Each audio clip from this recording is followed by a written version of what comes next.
Hi friend, आज আমি আপনাদেরকে শেয়ার করব কচুরলতি রেসিপি। কচুরলতি রেসিপি কিন্তু একটা হারিয়ে যাওয়া রেসিপি।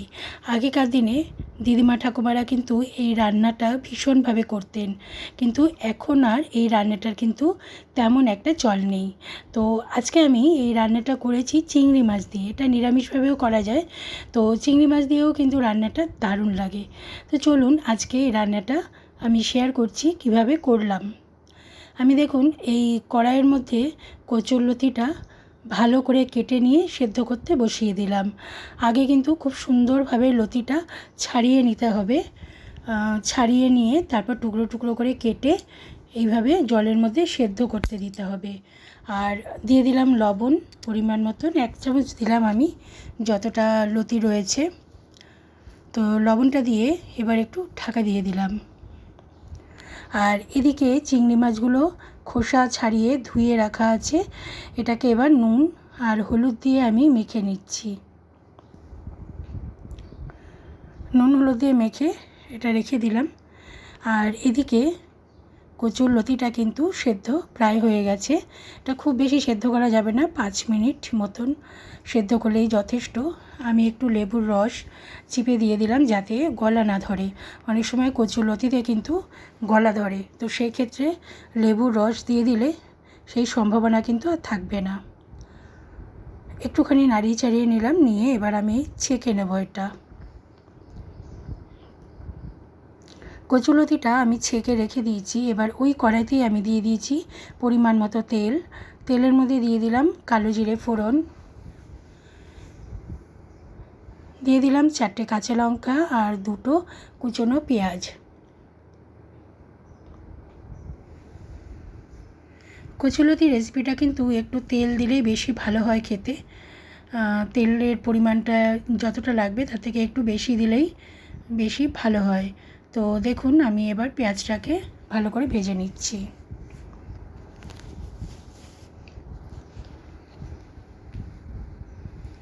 খুব সুন্দর হয় রেসিপিটা। এই রেসিপিটা হলে গরম ভাতের সঙ্গে আর কিচ্ছুই লাগবে না। অত্যন্ত সুস্বাদু একটা রেসিপি। তো দেখুন এখানে পেঁয়াজটা লঙ্কাটা ভাজা ভাজা হয়ে গেছে। তো এবার আমি এর মধ্যে দিয়ে দিচ্ছি নুন হলুদ মাখানো চিংড়ি মাছটা। চাইলে চিংড়ি মাছটা আপনারা আলাদাও ভেজে তুলে রাখতে পারেন, তো আমি আর সেটা করলাম না। আমি একবারেই চিংড়ি মাছটা দিয়ে দিলাম। পেঁয়াজটার সাথে সাথে কিন্তু চিংড়ি মাছটা ভাজা হয়ে যাচ্ছে।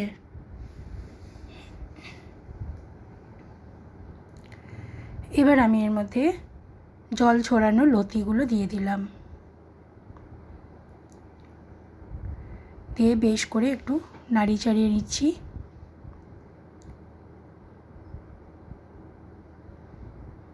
ভালো করে লতিটা আমি পেঁয়াজ তারপরে চিংড়ি মাছ লঙ্কা এইসবের সাথে খুব ভালো করে নাড়িয়ে নিচ্ছি। এবার আমি এর মধ্যে দিয়ে দিচ্ছি রসুন থেতো করা।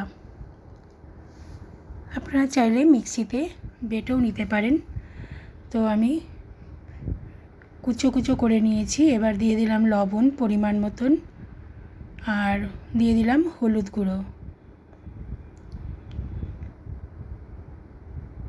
ভালো করে আবারও নাড়িয়ে নেব।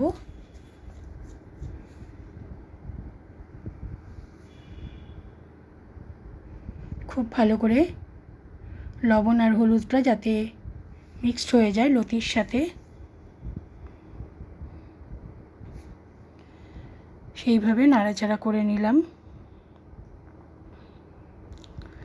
আর রসুনটা যেহেতু দিয়েছি, রসুনটাও কিন্তু কষানো হয়ে যাবে এর সাথে। এবার আমি একটু ঢাকা দিয়ে রাখছি।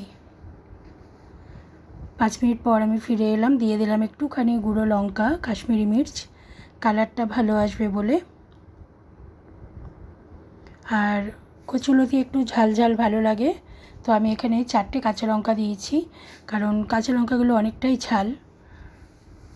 তো ঝাল নুন মিষ্টি এটা আপনারা নিজেদের পছন্দ মতোই দিতে পারেন, তবে এর মধ্যে একটু ঝাল ঝাল হলেই ভালো লাগে।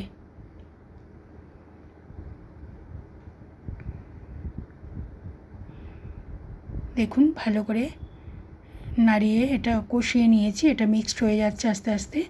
আর একটু ঢাকা দিয়ে দিলাম, একটু ঢাকা দিয়ে রান্না করতে হবে রান্নাটা, তবে রান্নাটা ভালো হবে। দিয়ে দিলাম চিনি, এর মধ্যে পরিমাণ মতো 2 চামচ মতো চিনি দিয়ে দিলাম। তো চিনিটা চাইলে আপনারা একটু কমও দিতে পারেন আপনাদের পছন্দ মতন।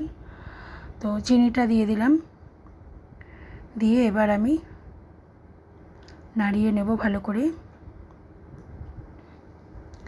আর একটু লেবুর রস আমি দিয়ে দিচ্ছি, কারণ আমি যখন টেস্ট করলাম তখন দেখলাম যে এর মধ্যে একটুখানি গলা ধরছে প্রায়, তো সেই জন্য আমি একটু লেবুর রস দিয়েই দিলাম।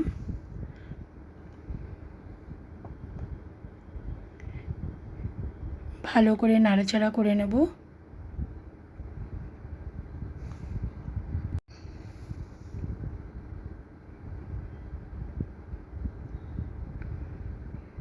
দেখুন কতটা মেশাঘষা হয়েছে।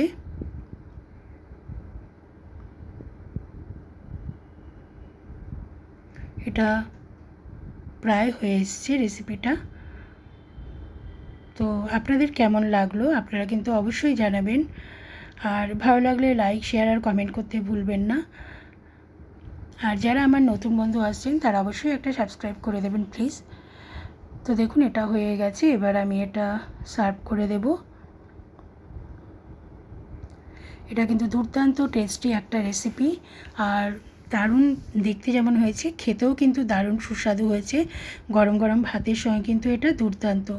তো এখনকার মতো এখানেই রাখছি, পরের দিন আবার হাজির হয়ে যাব।